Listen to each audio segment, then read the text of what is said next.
अपने बचपन का वो वाकया उसे आज भी याद था, जिस वाकये के बाद से उसकी जिंदगी मुकम्मल तौर पर बदल गई थी।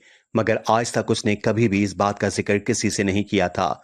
ये उसकी जिंदगी का एक ऐसा राज था जिसने सिर्फ अपने तक महदूद रखा था, और इस राज को उसने अपने सीने में ही दबा कर रखा था। जब से वो सब कुछ इसकी जिंदगी में हुआ था, इसके बाद इसकी जिंदगी बदल गई थी। इस वाकये के बाद एक ख्वाब मुसलसल उसे आता था, और जब भी वो सुबह उठती थी तो उसके चेहरे पर एक मुस्कुराहट होती थी। वो कभी भी इस ख्वाब से खौफजदा नहीं हुई थी, बल्कि सारे दिन की परेशानियों से तंग आकर जब वो रात को सोने के लिए अपने कमरे में जाती थी और जब वो ख्वाब देखती थी, तो उसके बाद उसके सारी परेशानी जैसे खत्म हो जाती थी। उसके चेहरे पर मुस्कुराहट आ जाती थी और एक रौनक थी जो उसके चेहरे पर आ जाती थी। कोई नहीं जानता था कि इस रौनक की वजह क्या है। जब घर में कोई भी इससे इसकी खुशी की या इसकी मुस्कुराहट की वजह पूछता तो वो चुप हो जाती। कभी भी इसने ये बात किसी को न बताई थी। अब अपने आप को एक बहुत ही खूबसूरत जगह पर महसूस करती थी। सफेद रंग का लिबास पहना होता था और आसपास खूबसूरत फूल और पौधे थे, जबकि वो इस हसीन मंजर को अपनी आंखों से देख रही होती थी। और फिर इस तरह से अचानक उसकी आंख खुल जाती, मगर आंख खुलने पर इसे ऐसा लगता कि जैसे वो वाकई में इसी जगह पर मौजूद थी। इस जगह में जो सुकून था, वो सुकून उसे अपने अंदर महसूस होता था। उसके साथ ही जब वो सुबह नींद से जागती थी तो एक ऐसी खुशबू से अपने आप से महसूस होती जो आज से पहले उसने कभी महसूस न की थी। वो खुशबू इस कदर अच्छी थी कि जब वो अपने कमरे से बाहर निकलती थी तो सभी लोग उस खुशबू की वजह से हैरान हो जाते थे। और फिर जैसे जैसे वक्त गुजरता जा रहा था, बहुत सारे लोगों को इस चीज का तजस्सुस होने लगा था कि आखिर उसकी जिंदगी के साथ ऐसा कौन सा बड़ा राज जुड़ा है। इतनी मुश्किलात के बावजूद भी उसके चेहरे पर कभी भी परेशानी नहीं दिखाई दी थी, और उसके साथ ही उसकी सारी मुश्किलें खुद ब खुद आसान हो जाती थीं। आखिर ऐसा क्या था? लेकिन उसका जवाब सिर्फ उस एक इंसान के पास ही था। वही जानती थी कि उसके आसपास ऐसी कौन सी ताकत है और ऐसा कौन सा राज है जिसने उसकी मुश्किलात को आसान किया हुआ है। लेकिन वो ये राज किसी को भी बताने के लिए तैयार न थी। यहाँ तक कि वो अपने घर वालों से भी ये बात छुपा कर रखती थी कि सबके पीछे क्या कहानी थी, जबकि लोगों की नजरों में तो एक अच्छी औरत बिल्कुल भी नहीं थी। सभी लोग उसे ऐसी नजरों से देखते थे जैसे उसने कोई बहुत बड़ा गुनाह किया हो, लेकिन उसे लोगों की नजरों से कोई फर्क नहीं पड़ता था। खुद ये बात अच्छी तरह से जानती थी कि वो क्या है और किस रास्ते पर चल रही है। उसमें ना तो उसे किसी की परवाह थी और ना ही उसे किसी की बात से कोई फर्क पड़ता था। वो जानती थी कि वो जो कुछ भी कर रही है वो ठीक है या गलत, इसमें उसे किसी दूसरे इंसान की राय की जरूरत नहीं थी। मैं खुद अच्छी तरह से जानती थी कि उसने कौन सा रास्ता इख्तियार किया है और ये रास्ता उसे आखिर कहां तक लेकर जाएगा, ये बात कोई नहीं जानता था। मेरा नाम कुलसूम है और मेरा ताल्लुक अमृत नगर के एक छोटे से गांव से था। इस छोटे से गांव में मैं अपनी अम्मा और अब्बा के साथ जिंदगी गुजार रही थी। बहन भाइयों में छोटा भाई था। हम दो ही बहन भाई थे, ज्यादा बड़ा खानदान न था, लेकिन फिर भी घर के हालात बहुत बुरे थे। हम लोग बहुत मुश्किल से अपना गुजारा करते थे, क्योंकि इसके पीछे एक बहुत बड़ी वजह थी, और वजह थी कि मेरे अब्बा बेरोजगार थे। वो कोई काम नहीं करते थे, बल्कि सच तो ये था कि वो कोई काम करना ही नहीं चाहते थे। मेरे अब्बा जो थोड़ा बहुत काम करते थे वो सारे पैसे वो अपने नशे पर लगा देते और घर में वो 1 रुपया न देते। मेरी अम्मा आसपास के लोगों के घरों में काम करती थी और गांव के जो बड़े बड़े घर थे वहां पर काम करती थी। वहीं से हमारा गुजारा होता था, जबकि मेरे अब्बा मेरी अम्मा से भी पैसे छीन लेते थे। ये सब कुछ पहले ऐसा बिल्कुल नहीं था। जब मेरी अम्मा की शादी हुई थी तो उस वक्त हालात कुछ और ही थे। मेरी अम्मा ने अपनी मर्जी से अब्बा से शादी की थी। मेरी अम्मा अब्बा से मोहब्बत करती थी। अम्मा शहर की रहने वाली थी, जबकि मेरे अब्बा एक छोटे से गांव के रहने वाले आम से इंसान थे। मेरी अम्मा का ताल्लुक एक बड़े और ऊंचे घर से था, और एक मर्तबा शहर में ही उनकी मुलाकात अब्बा से हुई थी। पहली मर्तबा ही जब उन्होंने अब्बा को किसी की शादी पर देखा था तो वहीं पर वो इन पर अपना दिल हार बैठी थी। मेरे अब्बा ने जब भी मेरी अम्मा को देखा तो उन्हें भी अम्मा अच्छी लगी थी। इस तरह से इन दोनों को एक दूसरे से मोहब्बत हो गई थी। अम्मा के घर वाले तो उनकी शादी अब्बा से करने के लिए तैयार न थे, क्योंकि दोनों घरानों में अच्छा खासा फर्क था, और ये फर्क हैसियत का था। जहां अम्मा के घर वाले अमीर लोग थे, वहीं अब्बा के घर वालों के पास कुछ न था। लेकिन अम्मा ने भी अपनी जिंदगी का फैसला कर लिया था, और वो इस फैसले से पीछे हटने के लिए बिल्कुल भी तैयार न थी। उन्होंने अब्बा से शादी करने का फैसला कर लिया था, और वो अपनी मोहब्बत से मुकरने वालों में से तो बिल्कुल न थी, और ना ही उन्हें छोड़ सकती थी। अम्मा के घर वालों ने उन्हें बहुत समझाया, रोकने की भी कोशिश की, लेकिन अम्मा ने अब्बा की खातिर सब घर वालों को छोड़ दिया था और अब्बा से शादी करके इस गांव में आकर रहने लगी थी। मेरे अब्बा शुरू में तो उनसे बहुत मोहब्बत करते थे और उनकी हर ख्वाहिश का बहुत ख्याल रखते थे, लेकिन गुजरते वक्त ने हालात बहुत बदल दिए थे। मेरी अम्मा ने जब अपने घर वालों के खिलाफ जाकर अब्बा से शादी की थी तो उन्होंने अम्मा की शादी उनकी मर्जी के मुताबिक करवा तो दी थी, लेकिन उसके बाद उन्होंने अम्मा से मिलना जुलना मुकम्मल तौर पर खत्म कर दिया था। उनके माँ बाप जब तक जिंदा थे तो फिर भी कभी कभार मिलने आ जाते थे, लेकिन फिर नाना नानी के इंतकाल के बाद अम्मा के भाइयों ने तो मुकम्मल तौर पर गाँव आना छोड़ दिया था और अम्मा से मिलना जुलना खत्म कर दिया था। और यहाँ पर भी हालात कुछ अच्छे न थे। मेरे अब्बा जिन्होंने सारी जिंदगी अम्मा का साथ निभाने का वादा किया था और उनके लिए सब कुछ करने का भी वादा किया था, उनके सारे वादे अधूरे रह गए थे। जाने मेरे अब्बा को ये आदत कहाँ से लग गई थी। अब्बा काम करने के लिए शहर गए थे क्योंकि मेरी अम्मा ने ही उन्हें शहर जाने के लिए कहा था। गांव में जब वो थोड़ा बहुत काम करते थे उन पैसों से घर का गुजारा बहुत मुश्किल से होता था, इसीलिए मेरी अम्मा ने अब्बा को शहर जाने पर मजबूर किया। मेरे अब्बा जब शहर चले गए थे तो शुरू शुरू में तो सब कुछ ठीक रहा था, वो अच्छे पैसे कमाने लगे थे, लेकिन फिर उन्हें जाने किस जगह से ये बुरी लत लग गई थी कि अब्बा नशा करने लगे और उस लत ने हमारे घर को बर्बाद कर दिया था। अब्बा ने अपना सारा काम छोड़ दिया था, गांव आकर दोबारा से वही छोटा मोटा काम करने लगे थे, घर के बर्तन तक वो बेचने लगे थे।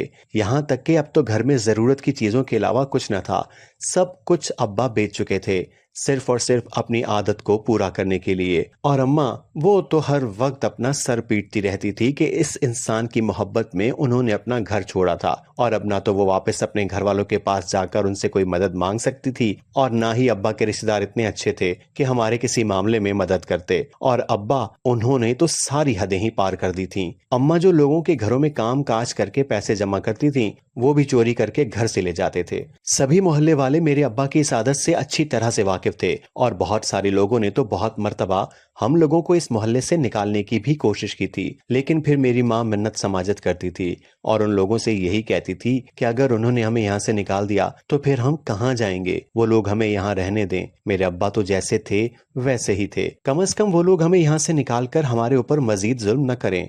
और फिर लोग भी हम पर तरस खा लेते थे और हमें उन्होंने यहाँ रहने की इजाजत दी हुई थी, लेकिन अब्बा की वजह से कोई भी हमें ठीक नहीं समझता था, ना कोई हमारे घर आना पसंद करता था और ना ही कोई हमें अपने घर में घुसने देता था। बचपन से ही लोगों के रवैये में देखती आ रही थी जो कि हमारे साथ इंतहाई बुरे होते थे। कोई भी हमें रास्ते में जाता हुआ देखता तो नफरत से मुंह फेर लेता था, ये कहकर कि जैसा हमारा बाप है औलाद भी वैसी ही होगी। अब्बा की वजह से बचपन से ही हम लोगों की बातें सुनते आ रहे थे, उनके तंज का निशाना बन रहे थे, लेकिन उन्हें इस चीज की परवाह न थी। उन्हें सिर्फ अपनी जिंदगी से मतलब था। मैं इन सारी चीजों की वजह से बहुत परेशान रहती थी। घर के हालात थे कि ठीक होने के बजाय बिखरते जा रहे थे, उलझते जा रहे थे और सारे मामलात ऐसे लगता था कि जैसे हाथ से निकलते जा रहे हैं। अम्मा तो उन सारी बातों की वजह से बहुत परेशान रहने लगी थी, लेकिन इसके अलावा हम लोग और कुछ कर भी नहीं सकते थे सिवाय सब्र करने के। खामोशी से सब कुछ सहकर सब्र करके अपनी जिंदगी गुजार रहे थे। लोगों की बातें मुझे बहुत बुरी लगती थीं। जो कुछ वो हम लोगों के बारे में कहते थे और जो कुछ वो हमारे बारे में सोचते थे। जब मैं कभी भी किसी काम से घर से बाहर जाती और लोगों की इस किस्म की बुरी बातें अपने और अम्मा के बारे में सुनती थी तो मैं घर आकर बहुत रोती थी। अम्मा मुझे चुप करवाती थी और मुझे हर बार एक ही बात कहती थी। ये कहती थी कि अगर हम खुद ठीक हैं तो हमें किसी दूसरे की बात पर ध्यान नहीं देना चाहिए। इंसान खुद अपने जमीर से मुतमईन हो तो लोग हमारे बारे में क्या सोच रखते हैं हमें इस चीज से कोई फर्क नहीं पड़ना चाहिए। हमें अपने आप पर ध्यान देना चाहिए कि हम कितने अच्छे और कितने बुरे हैं। अम्मा की ये बातें अक्सर मुझे गहरी सोच में डाल देती थीं और उसके बाद आहिस्ता आहिस्ता मैं बदलती जा रही थी। मैंने लोगों की बातों पर ध्यान देना छोड़ दिया था, यहाँ तक कि मैं घर से बाहर बहुत कम निकलती थी। मैं घर में ही रहती थी और 5 वक्त की नमाज पाबंदी से अदा करती थी, क्योंकि अम्मा से बचपन से यही सुना था कि किसी इंसान के लिए कोई दूसरा इंसान कभी कुछ नहीं कर सकता, इसीलिए उसे अपने रब से मदद मांगनी चाहिए। और अम्मा की इन्हीं बातों ने मुझे ऐसा बना दिया था कि मैं इस रास्ते पर चल पड़ी थी। मैंने सारी चीजों को छोड़ दिया था और नेकी के रास्ते को चुन लिया था और हर मुमकिन कोशिश करती थी कि मैं लोगों की नजरों में तो एक अच्छी इंसान न थी, लेकिन अपने रब की नजरों में तो एक अच्छी इंसान बनना चाहती थी। इसीलिए मैंने लोगों की बातों पर ध्यान देना छोड़ दिया था। वो हम लोगों के बारे में क्या सोचते थे मुझे इससे फर्क नहीं पड़ता था। मैं जानती थी कि मैं कैसे इंसान हूँ, ये मेरे लिए काफी था। मैं पूरा पूरा दिन अपने कमरे में ही मौजूद रहती थी। घर के काम काज खत्म करके कमरे में चली जाती और देर तक इबादत में मसरूफ रहती थी। आहिस्ता आहिस्ता दुनिया की तरफ से मेरा ध्यान बिल्कुल हट गया और मेरे और ही मकसद थे। मुझे अपनी इबादत से इस कदर मोहब्बत हो गई थी कि मैं अपना ज्यादातर वक्त इबादत में ही गुजारती थी और इसीलिए इन्हीं सारी बातों की वजह से मेरे दिल में ख्वाहिश पैदा हुई थी। मैं एक मर्तबा अल्लाह के घर जाना चाहती थी। मैं उम्रे पर जाना चाहती थी और ये मेरी सबसे बड़ी ख्वाहिश बन गई थी। मुझे अपनी जिंदगी में और कुछ नहीं चाहिए था। बस मैं अपने जिस रब से इतनी मोहब्बत करती थी जिसके लिए मैंने बाकी सारी चीजों को पीछे छोड़ दिया था। एक मर्तबा मैं उसके घर जाना चाहती थी और अपनी आंखों से वो सारे मनाजिर देखना चाहती थी। लेकिन फिर यही सोचती थी कि ऐसा मुमकिन नहीं है। हम गरीब लोग थे। हमारे घर में तो 2 वक्त का खाना बड़ी मुश्किल से पूरा होता था। ऐसे में इतने बड़े बड़े ख्वाब देख रही थी। लेकिन फिर यही सोचती थी कि ख्वाब भी तो वही पूरे होते हैं जो हम देखते हैं। और अम्मा अक्सर कहती थी कि कोई भी चीज नामुमकिन नहीं होती। अगर हम करने की कोशिश करें तो हम कुछ भी कर सकते हैं। और मेरे अंदर एक जज्बा पैदा हुआ था और उसके बाद मैं घर में ही कढ़ाई सिलाई शुरू कर दी थी। मैं बहुत मेहनत से काम करती थी और पैसे जमा करती थी। वो सारे पैसे मैं अब्बा से छुपा कर रखती थी। मेरी जिंदगी का जो मकसद था मैं उसे पूरा करना चाहती थी और इसके लिए मैंने पैसे जमा करने शुरू कर दिए थे, ये सोचकर के जिंदगी में कभी न कभी तो मैं इतने पैसे जमा कर ही पाऊंगी कि मैं अपनी जिंदगी की वाहिद और सबसे बड़ी ख्वाहिश को पूरा कर सकूं। वक्त इसी तरह से गुजरता जा रहा था और फिर मेरी अम्मा ने मेरे लिए रिश्ते तलाश करने शुरू कर दिए। अम्मा जल्द अज जल्द मेरी शादी करके मुझे रुखसत करना चाहती थी क्योंकि अब्बा की वजह से घर के हालात मजीद बिगड़ गए थे। अब तो लोगों ने भी तनकीद करना शुरू कर दी थी। लोग घर आकर हमें बातें सुनाकर चले जाते थे। मुझे और अम्मा को बुरा भला कहते थे। अम्मा नहीं चाहती थी कि मैं मजीद ऐसे माहौल में जिंदगी गुजारूं, इसलिए वो मुझे इस घुटनज़दा माहौल से निकालना चाहती थी कि मैं शादी करके अच्छे घर में चली जाऊं। मुझे भी उनके किसी फैसले पर कोई एतराज न था और फिर जो कोई भी हमारे घर रिश्ता लेकर आता था, हमारे बारे में जो लोग बातें करते थे, उन बातों को सुनकर कोई भी हमारे घर में रिश्ता करने के लिए तैयार नहीं होता था। अम्मा इस बात से बहुत परेशान रहने लगी थी और फिर बड़ी मुश्किलों से एक रिश्ता ऐसा आया। वो लोग अमीर तो न थे, हमारी ही तरह आम से और गरीब घर से ताल्लुक रखने वाले लोग थे। अम्मा ने उन्हें सारी हकीकत बता दी थी। उन्हें इस बात पर कोई एतराज नहीं था और हमारे साथ जो रिश्ता जोड़ने के लिए तैयार थे। अम्मा तो इसी बात पर खुश हो गई थी कि मेरा रिश्ता तय हो गया है। उन्होंने फौरन से रिश्ता तय कर दिया और मुझसे यही कहा था कि अगर मेरे नसीब में कुछ होगा वो मुझे मिल जाएगा। वो लोग हमारी ही तरह गरीब थे, लेकिन अम्मा इसलिए राजी हो गई थी कि अम्मा की खुशी के लिए मैंने भी इस रिश्ते के लिए हाँ कर दी थी। शादी तय हो गई थी, लेकिन शादी के अखराजात पूरी करने के लिए अम्मा के पास पैसे न थे। मैंने जो पैसे इतने अरसे लगाकर जमा किए थे, जिससे मैं अपनी ख्वाहिश पूरा करना चाहती थी, अम्मा की मुश्किल आसान करने के लिए वो सारे पैसे मैंने उनके हवाले कर दिए थे। उन्होंने मुझसे ये कहा कि अगर मेरे नसीब में ये हुआ तो अल्लाह ताला कोई ना कोई वसीला बना देगा। फिलहाल उन्हें पैसों की जरूरत है, इसीलिए उनकी मुश्किल आसान करने के लिए इतने सालों में जो मैंने पैसे जमा किए थे वो सब मैंने उठाकर उन्हें दे दिए और खुद अपनी ख्वाहिश को अपने दिल में लेकर बैठ गई थी।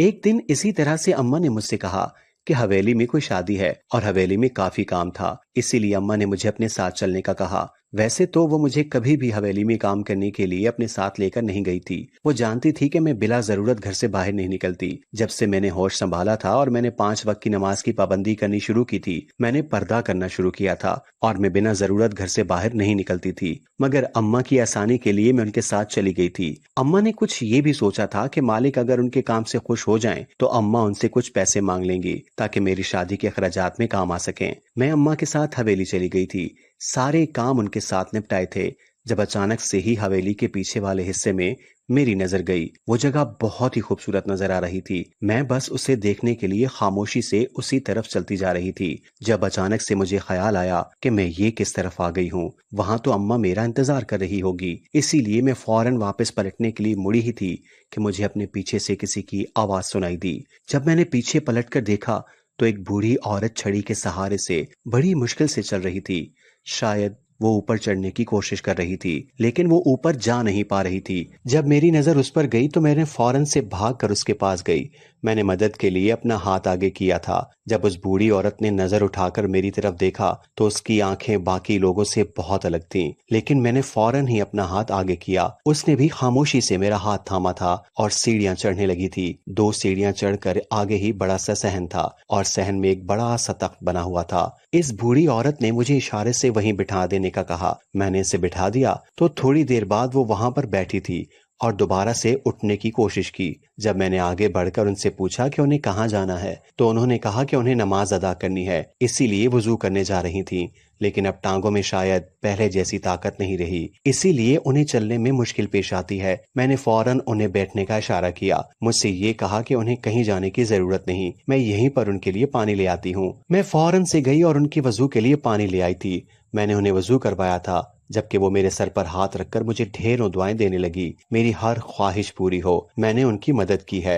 इससे पहले कि मैं उनसे मजीद कुछ पूछती कि वो हवेली के इस हिस्से में अकेली क्या कर रही थी या फिर कोई और उनके साथ क्यों नहीं था, मैं बहुत सारी बातें उनसे पूछना चाहती थी। लेकिन अचानक ही मुझे अम्मा का ख्याल आया था। जाने मुझे यहाँ आए कितना वक्त हो गया था, अम्मा तो मुझे ढूंढ रही होगी। ये ख्याल आते ही मैंने फौरन से उनसे इजाजत ली और मैं हवेली वापस आ गई। अम्मा मुझे वाकई में तलाश कर रही थी और वो काफी परेशान लग रही थी। अम्मा ने मुझसे पूछा भी, लेकिन मैंने ये सारी कहानी उन्हें न बताई और यही कहा कि मैं यहीं कहीं किसी काम में लगी हुई थी। काम खत्म हो गया था, इसीलिए अम्मा ने मुझे घर चलने का कहा और मैं अम्मा के साथ घर वापस आ गई थी। इसके बाद से मेरा वहां जाना नहीं हुआ था, लेकिन उस दिन के बाद से हर रोज से रात को जब भी मैं सोने के लिए जाती तो मैं एक बहुत ही खूबसूरत ख्वाब देखती थी।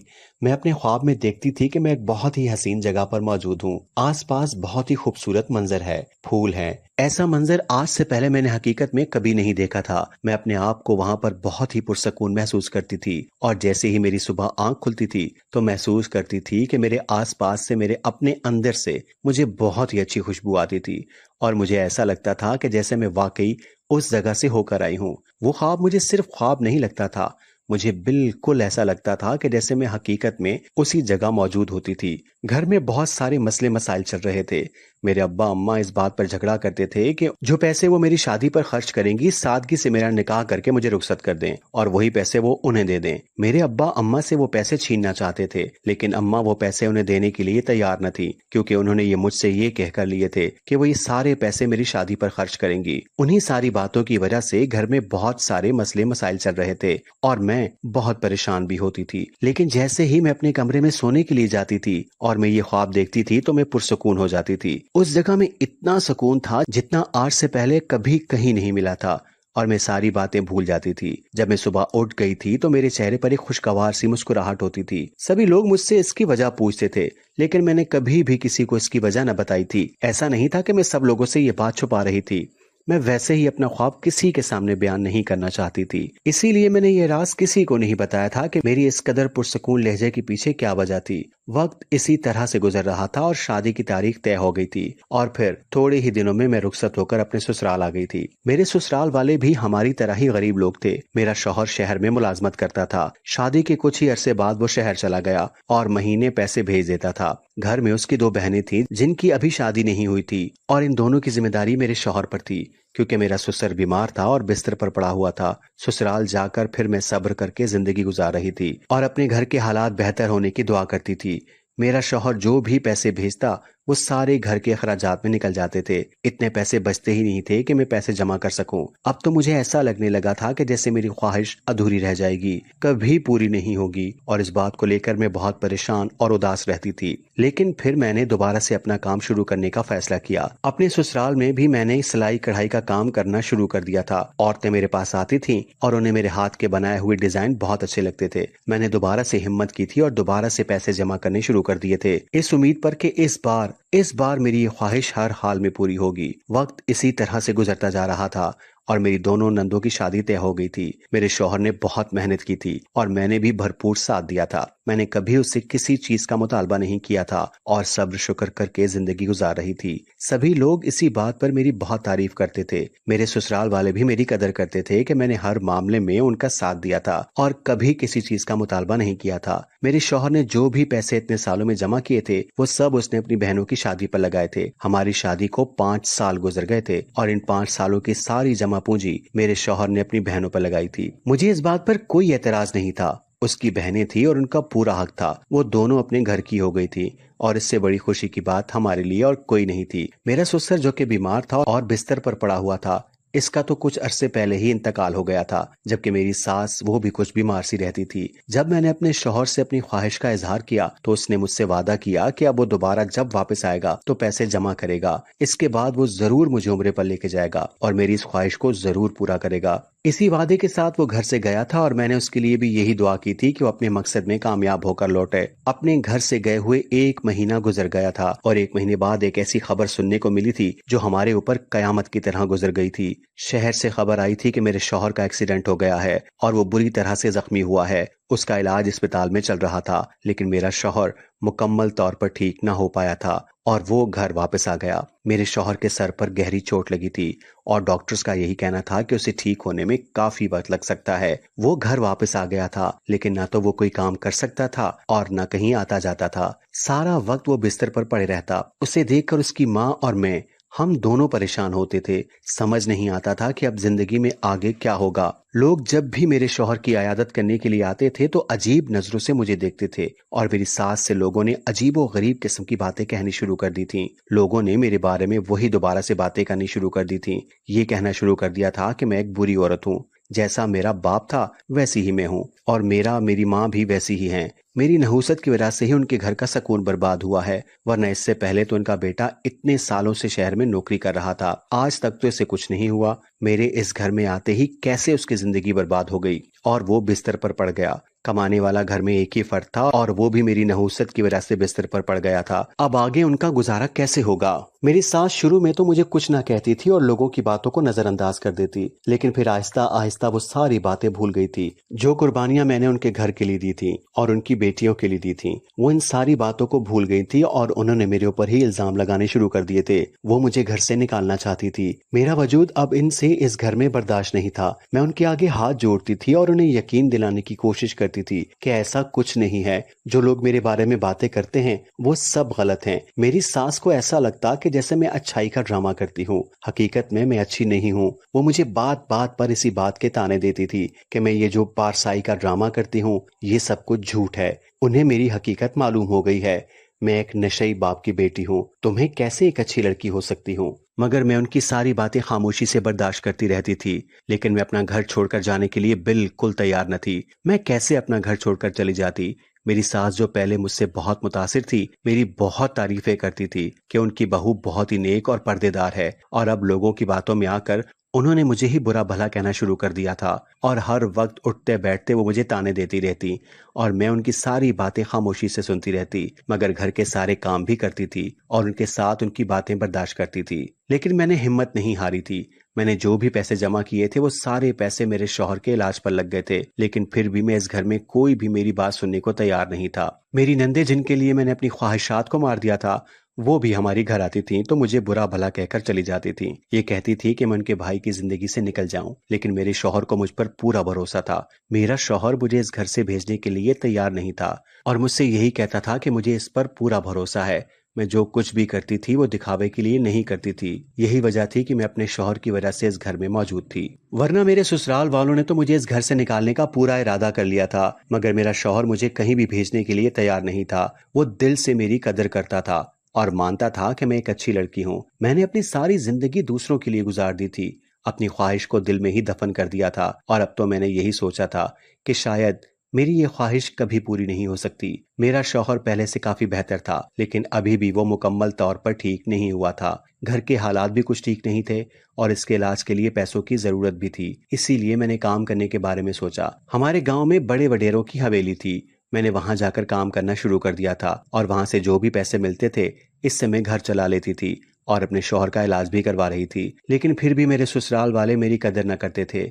उन्हें ऐसा लगता था जैसे मैं घर से बाहर वक्त गुजारने के लिए ये सब कुछ करती हूँ। उन लोगों ने इस बात को और नजरअंदाज कर दिया था कि मैं जो कुछ भी कर रही थी इस घर की भलाई के लिए, मगर मैं ये सब कुछ अपने शौहर के लिए और अपने घर के लिए कर रही थी।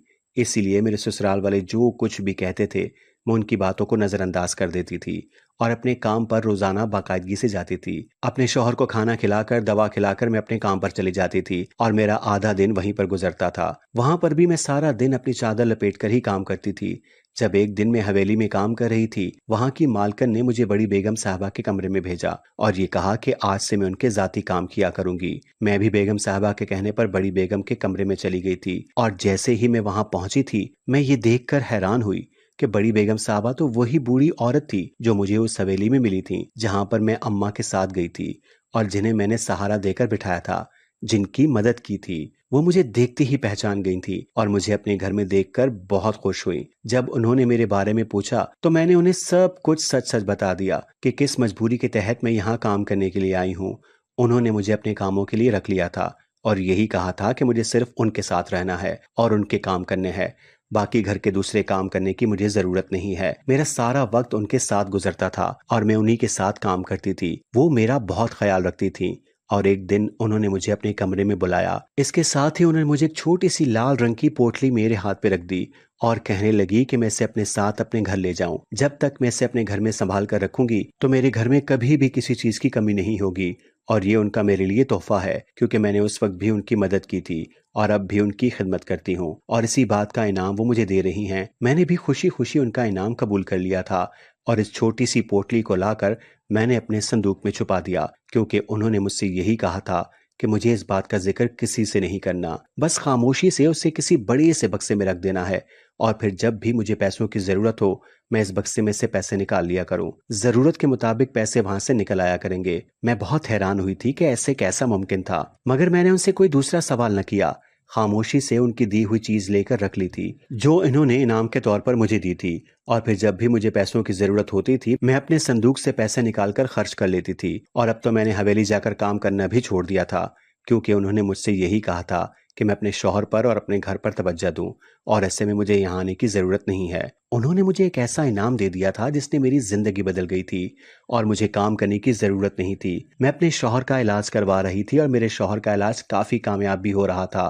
वो ठीक हो रहा था और घर के अखराजात भी चल रहे थे, जबकि मैंने काम करना भी छोड़ दिया था, क्योंकि मैंने अपनी मालकिन को बता दिया था कि जब मैं यहाँ पर काम करने के लिए आती हूँ तो मेरे बारे में लोग बहुत गलत गलत बातें करते हैं, लेकिन काम करना मेरी मजबूरी थी, इसीलिए मैं काम छोड़ नहीं सकती थी। उन्होंने मेरी आसानी के लिए मुझे इनाम के तौर पर एक ऐसी चीज दी थी कि घर बैठे ही मेरी हर जरूरत पूरी हो जाती थी। उन्होंने मुझसे यही कहा था कि मुझे यहाँ काम करने की जरूरत नहीं है। मैं उनकी बहुत शुक्रगुजार थी। इस पर मैंने उनका बहुत शुक्रिया अदा किया था। इतना तो मैं समझ चुकी थी कि वो कोई आम औरत न थी और जो इनाम उन्होंने मुझे दिया था वो भी कोई आम नहीं था। यकीनन इसमें कोई खास बात छुपी थी। लेकिन जैसे जैसे वक्त गुजर रहा था, मेरी सास को मुझ पर शक होने लगा। उन्होंने अपनी तरफ से और बहुत सी बातें बना ली थी, ये कहकर कि मैं तो काम पर जाती नहीं तो मेरे पास इतने पैसे कहाँ से आते हैं। बहुत बार उन्होंने मुझसे ये बात पूछी, लेकिन क्योंकि उस बूढ़ी औरत ने मुझे ये राज किसी को भी बताने से मना किया था, इसीलिए मैं चाह कर भी उन्हें ये हकीकत नहीं बता सकती थी कि मैं ये पैसे कहाँ से लाती हूँ।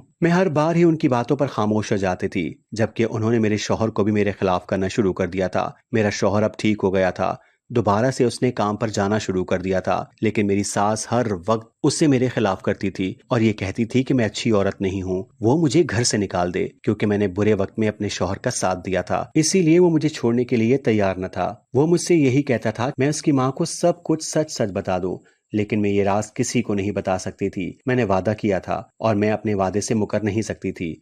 एक दिन इसी तरह से मेरी सास ने मेरे ऊपर नजर रखी हुई थी और उन्हें मालूम हो गया था कि मैं अपने कमरे के संदूक में से पैसे निकालती हूँ। जब उन्होंने इस राज को जान लिया तो उन्होंने मुझे मेरी माँ के घर एक दिन के लिए भेज दिया। जब मैं अपने माँ के घर चली गई तो जब मैं वापस आई तो मैंने इस संदूक में से पैसे निकालने की कोशिश की तो उसमें से पैसे न निकले, जबकि मैंने हाथ डालकर संदूक के अंदर देखना चाहा तो इसमें वो पोटली मौजूद ही नहीं थी, जिसकी वजह से मैं जिस वक्त चाहती थी उसमें से जरूरत के पैसे निकाल लेती थी। और जब मैं घर आई तो मेरे संदूक का ताला खुला हुआ था। यकीनन मेरी सास ने मेरे संदूक का ताला तोड़कर वो पोटली उसमें से निकाल ली थी, क्योंकि उन्हें पता चल चुका था कि मेरे पास कुछ ऐसा था जिसकी मदद से मैं जितने पैसे चाहती थी निकाल लेती थी, लेकिन मैंने कभी भी जरूरत से ज्यादा पैसे नहीं निकाले थे। मेरी सास ने वो पोटली चोरी कर ली थी और उन्होंने उसे अपने संदूक में छुपा दिया। मैंने उनसे बहुत पूछा और उनसे ये कहा कि वो एक खास इनाम था जो मुझे मिला था और वो इस तरह से किसी के दिए गए तोहफे को चोरी नहीं कर सकती। लेकिन मेरी सास ने मेरी एक न सुनी और यही कहा कि उन्हें इस बारे में कुछ नहीं मालूम। मैं खामोश हो गई थी और कुछ नहीं कर सकती थी। कुछ दिन इसी तरह से गुजरे,